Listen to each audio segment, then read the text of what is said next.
So I'm joined today by Mandy Hickson. Mandy, how Hello. are you? I'm really good, thanks, Nick. Lovely to see you.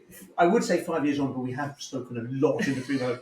But listen, we spoke 5 years ago, and I think one of our parting things was you were just off to climb Mount Kilimanjaro. Yes, I was. It was with 20 women. And how was it? It was, I would say, it's singularly the most incredible experience of my life, the most challenging as well. And yeah, I did it because I realised that, the speaking world can be a little bit lonely. Yeah. And it was really lovely to be back part of a team and to have that camaraderie. And these girls have all now become my best friends. Oh, really? Fantastic. But I was surprised by how hard it was. It is literally not a walk in the park. Okay. So the 20 of us that started, 15 made it. Yeah. Got a team of 95 with Sherpas and guides, cooks, chefs, people carrying the toilets. Yeah. Giving you a high five, you sterilising.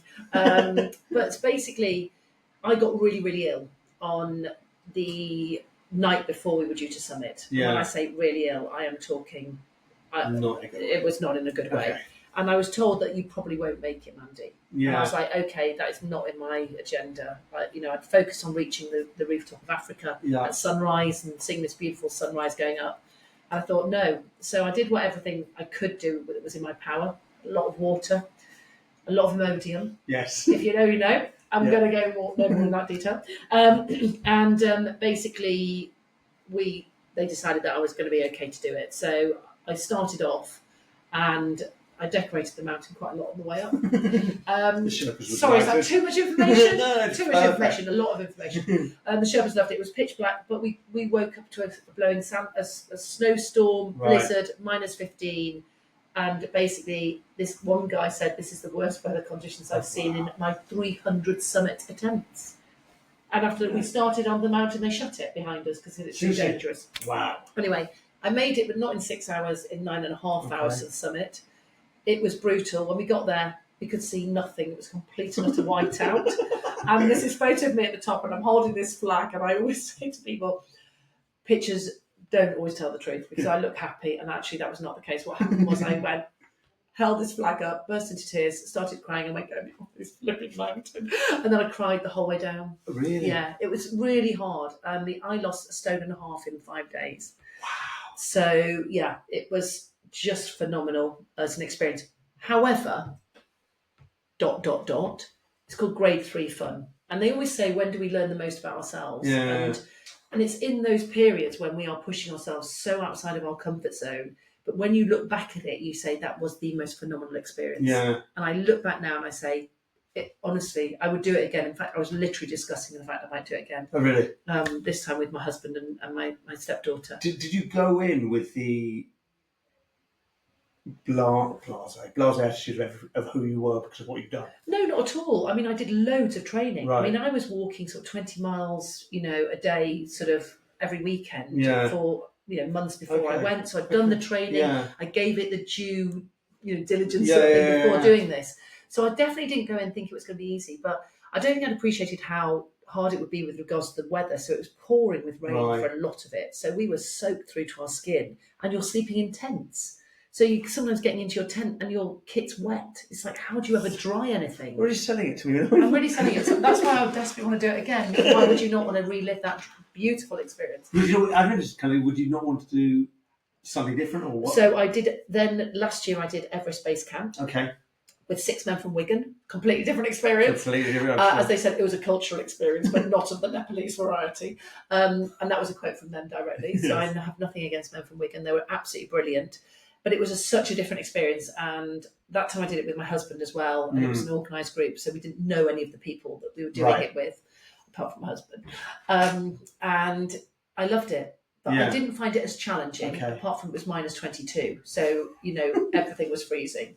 But it was beautiful. I mean, the majesty of the Himalayas are stunning. So, I do think there are new challenges to be had. But there's something about Kili, because I didn't get the sunrise, because I didn't have any view. Brilliant. There's almost like that, I want to go back and just see it. I mean, I did it. I made it. But I want to do it and actually see what I didn't get to see. But can you imagine if I did it again and the weather was terrible again? It would just be gutting. And you be had to do the Imodium again. Exactly. I've had to do the emoji again, that'd be it. But it's a really wonderful weight loss technique.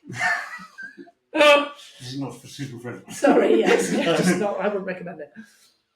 And so but how has this changed your outlook, kind of your outlook, and maybe kind of you, let's talk about on stage?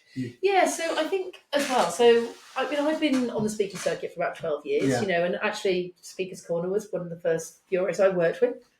And over those years as well, you realise that you are developing all the time. You know, the industry does not stand still, and you cannot be complacent and just stand still and think, I used to fly fast jets, and therefore that's absolutely fascinating. I'll be honest, that is still the story that the majority of people want. But I really love talking about the Kilimanjaro experiences, the Everest base camps, the things that I'm doing, you know, trustee of, you know, charities and things like that, because it's also about your own personal development and not stagnating and just saying, I'm resting on my laurels and this is what I did. Because also, I think, you know, we've all got to evolve, and it's just how do you want to evolve yourself? You know, it could be that you take a new yoga class, or you could be someone like myself that says, I need to press myself, I need to challenge myself. And I really want that learning. So, you know, would I consider, say, a Clipper classic like yacht race? Yes. I wouldn't necessarily be doing it for anything other than I'd love to see the team dynamics and that psychology of team development. And like, is this kind of, do you do it and then you look at it afterwards, or in the moment are you thinking to yourself, this is what I'm learning? Or is it only after? I do. No, I think a bit of both actually. Okay. So with Everest Base Camp, as I was doing it, we had a really interesting scenario with the people within our team, right? Because these young guys I say young guys, my goodness, showing my age, but they were at 30, right? And they were very, very strong characters. Yeah. Some had done prison time for some serious crimes, very serious crimes. They were incredibly strong-willed. And what I was watching in this team dynamic was, you know, you had the head Sherpa, our leader, Bal, who was saying, right, we're all turning down. We've got as high as we should today. We've acclimatised. We're going back. And they go, there's more mountain to climb. We're ignoring you. And he was saying, don't ignore me. I've done this like 300 times or whatever I've done. This is the advice I'm giving you. And they were like, we don't care, we're doing it anyway. And guess what? They all got ill. Did they all get ill? Yeah, and I was like loving it, because it was almost like, you know what, you've got, just because you are an expert in your field over here does not make you an expert in your field there. And so, you know, you put your trust in people, and you put your trust in people all the time. You know, in my previous world, my trust was in my engineers. Yeah. You know, if they get it wrong, I'm dying. As a consequence. And it's exactly the same. You're in these extreme environments like Everest Base Camp or Kilimanjaro. People do die doing it. You know, we had one of our team members who started to show the first signs of a cerebral edema. Yeah. You know, she said, I can't wait for a bath. I was like, we're camping, Mackie. You know, what are you talking about?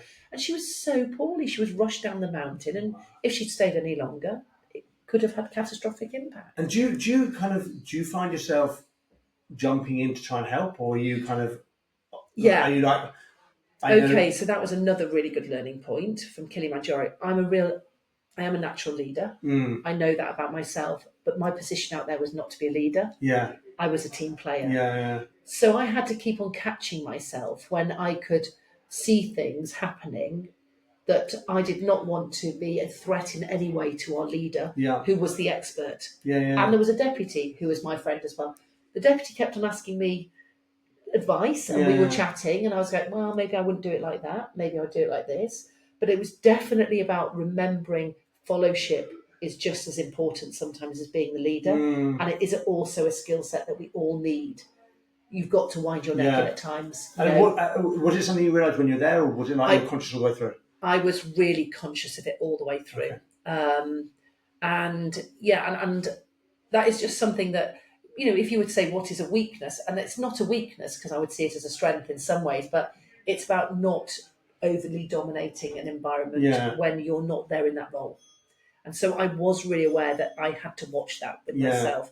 But that comes from self-awareness as well, doesn't it? So, you know, over the years, take me 10 years ago, I'd have probably leapt in and thought, sod it, I can do it better. But, you know, with experience, you know, we grow maturity, and we also realise where our own little chinks are in our own armour. So let me just ask one last question, which I just kind of, Did the guys from Wigan, did they change? Did you see a change of behaviour during the whole thing, or did they keep on pushing the boundaries? They sadly kept on pushing the boundaries, but you know what? There was a really big wake up call for myself, and I think this was something that they got into a fight with some other travellers. So on the way back down, we were in Namche Bazaar, which is still pretty high, and there's a bar there. Yeah. And we all just went and celebrated the fact we'd done this achievement, and everyone in our team had made it and come back. And they got really drunk, and then they ended up in a fight and someone punching somebody else. And I was so disappointed, and I took on a motherly role. And this guy, looked at me the next day and said, "Stop looking at me like that." I said, "How am I looking at you?" And he said, "Like you're disappointed." And I said, "Well, that is exactly how I am. Yeah. You have disappointed us. You have let yourself down. You have let yourself down. You have let the team down." But what I was going to say was, he then really honestly said to me, "Mandy, when was the last time you were in a fight?" I said, "Well, I've never been in one." He goes, "Therefore, don't judge us." He said, "I have never been to the pub on a Friday evening from the age of, 15, 18 onwards, and not experienced a fight." So you can't put your experiences on our background and our life. We grew up in Manchester, so I grew up in Manchester, but I still had never witnessed a fight. And so actually walking in someone else's shoes. So he said, so when someone comes over to me, you would say, "Are you all right, mate?" Because you're not expecting them to be aggressive. I, meanwhile, would stand up and see that as a threatening environment. Amazing. So it was really, there was so much self-discovery on that came the other way that I was never expecting as well. And that's why you've got to do those sorts of things. So it wasn't just the physicality of the challenge, it's about the learning about yourself when you're doing it. On that note, Mandy, thank you so much, Steve, for your time. Thanks so much, Nick. Fun.